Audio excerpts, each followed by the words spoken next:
Tân Sơn Nhất, thành phố Hồ Chí Minh. Giờ địa phương bây giờ là 9 giờ 50 phút sáng. Vì sự an toàn, quý khách vui lòng vẫn ngồi yên tại chỗ, cài dây an toàn cho đến khi máy bay dừng hẳn và tín hiệu cài dây phía trước được tắt đi. Lưu ý không sử dụng điện thoại di động trong lúc này. Quý khách cẩn thận khi mở ga hành lý phía trên và đừng quên gì trước khi rời khỏi máy bay. Thay mặt cho hãng hàng không Vietjet, chúng tôi rất hân hạnh được phục vụ quý khách và mong rằng sẽ được gặp lại quý khách trên những chuyến bay tới.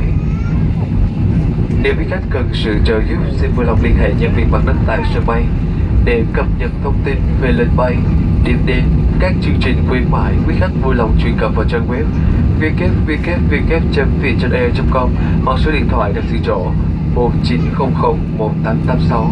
Xin cảm ơn và kính chào tạm biệt.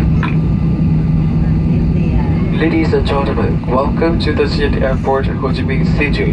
The local time is 9:50 a.m.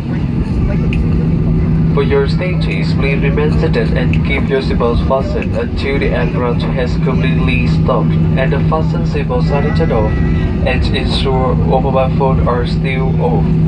Do check carefully so that you have all your belongings with you.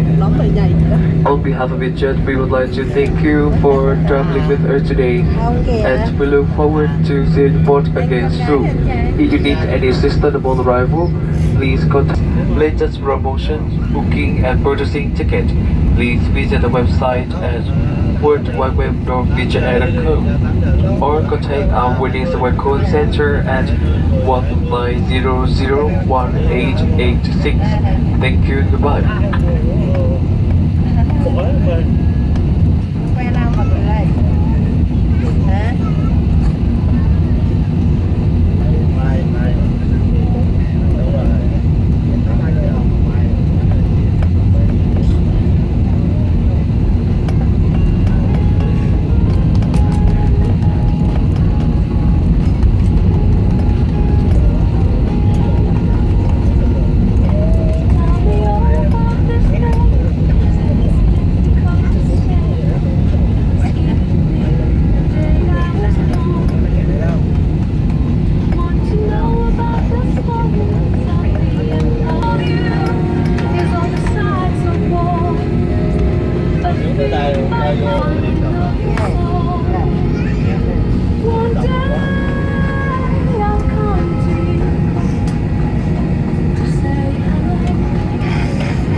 Thưa quý khách, vì lý do mật độ hoạt động dày đặc tại sân bay Tân Sơn Nhất nên máy bay của chúng ta dừng lại đây trong giây lát vì lý do an toàn.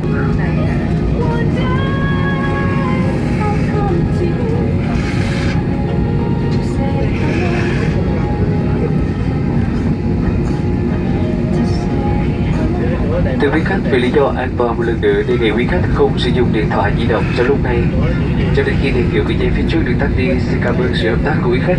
Ladies and gentlemen, for your safety, please do not use your phone any time until the fasten seatbelt sign turned off. Thank you for your cooperation.